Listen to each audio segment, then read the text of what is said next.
তো বন্ধুরা কেমন আছো? আমি তো ভালো আছি, আশা করি তোমরা সবাই ভালো আছো। তো চলে এসেছি আজকে একটা কোনো রেসিপি নিয়ে, রেসিপি বেরো আমি এভাবে করলাম তাই তোমাদের সঙ্গে দেখালাম। তো দেখো এখানে ইলিশ মাছ কেটে রেখেছি, আর বেগুন কেটে নিয়েছি, আর আলু কেটে নিয়েছি। তো আজকে করব ইলিশ দিয়ে বেগুন মাছ দিয়ে আলু দিয়ে তরকারি ঝোল। তো এই দেখো এবার বেগুনগুলোই আমি একটু লবণ হলুদ দিয়ে মাখিয়ে নেব। লবণ হলুদ, আর আমি ইলিশ মাছটা ভাজবো না, কাঁচা মাছেরই করব। তো চলো যেভাবেই করি সেভাবে একটু তোমাদের সঙ্গে ভাবলাম শেয়ার করি। তো এই যে এখানে লবণ হলুদে ভালো করে মেখে নিচ্ছি, নিয়ে এই যে এবার কড়াইতে তেল দিয়ে দিলাম। কড়াইটা গরম হয়ে যাওয়ার পরে আমি বেগুনগুলো এক এক করে এই যে দিয়ে দেবো। আমি বেগুনটা হালকা করে একটু ভেজে নেব। বেগুনটা ভেজে নিলে কী হয় না, একটু খেতে ভালো লাগে। আমার কাছে তো বেশ ভালোই লাগে যে কাঁচা বেগুন ঝোলে দেওয়ার থেকে একটু ভেজে নিলে ভালো লাগে। তো এইভাবে হালকা করে বেগুনগুলো আমি আস্তে আস্তে করে অল্প জোর দিয়ে ভেজে নিচ্ছি।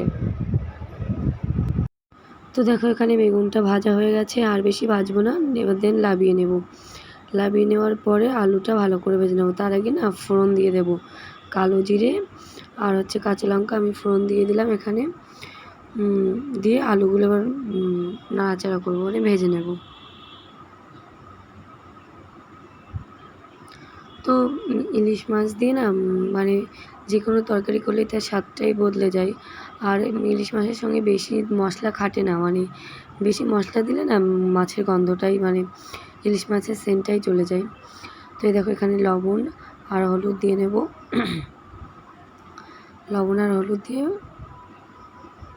ভালো করে নাড়াচাড়া করে ভেজে নিয়ে তারপর জল দিয়ে দেব।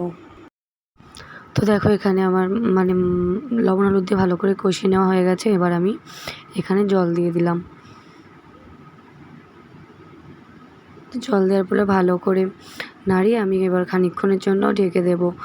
এই যে ঢাকা দিয়ে দিলাম। ঢেকে দেওয়ার পরে তরকারিটা ফুটে গেলে, তো দেখো আমি 5 মিনিট পরেই যে আমার তরকারিটা ফুটে গেছে। দেন এবার আমি এই মাছগুলো আর আলুটা গলে গেছে কিনা একটু দেখে নিলাম, আলুটা সিদ্ধ হয়েছে কিনা। তো এই যে মাছগুলো আস্তে আস্তে দিয়ে দেব। তো মাছগুলো আমি এক এক করে সব দিয়ে দিলাম। দেওয়ার পরে আর একটু ঢাকা দেওয়ার পরে তারপরে আমি দেন বেগুনগুলো দিয়ে দেব। তো দেখো এখানে মাছগুলো দিয়ে আমি এই যে ঢাকা দিয়ে দিলাম। ঢাকা দেওয়ার পর এবার আবার খানিকক্ষণ পরে চলে আসলাম। এই যে এখানে আমার তরকারিটা প্রায় ভালোভাবেই ফুটছে, মাছগুলো অনেকক্ষণ দিয়ে দিয়েছি। এবার দেন আমি এখানে এই বেগুনগুলো ভেজে রেখেছিলাম এগুলো দিয়ে দেবো। আমার তরকারিটা কিন্তু প্রায় শেষের দিকে, আর বেশিক্ষণ লাগবে না, জাস্ট আর 3-4 মিনিট 5 মিনিটই তরকারিটা আমি মিডিয়াম আঁচে ফুটিয়ে নেব। নিলেই দেন আমার হয়ে যাবে বেগুন দিয়ে আলু দিয়ে মাছের ঝোল। তো দেখো এখানে আমার মাছের ঝোল হয়ে গেছে। তো আমি এভাবে করলাম। তোমাদের ভালো লাগলে তোমরা বাড়িতে রান্না করে খেয়ে দেখতে পারো। তো তরকারিটা আমার ভালোই হয়েছিল। তো আমি যেহেতু খাওয়া দাওয়ার পরে ভয়েস ওভারটা দিচ্ছি তাই জন্য বললাম। তো এই যে সব তরকারি আমার হয়ে গেছে। তো ভিডিওটা ভালো লাগলে লাইক কমেন্ট শেয়ার করো আর সাবস্ক্রাইব করো। দেন আবার দেখা হচ্ছে পরের একটি কোনো রেসিপি নিয়ে বা ব্লগে। তো এই দেখো এখানে এরকম হয়েছে আমার তরকারিটা। আমি অল্পই ঝোল রেখেছি, তোমরা চাইলে বেশি রাখতে পারো।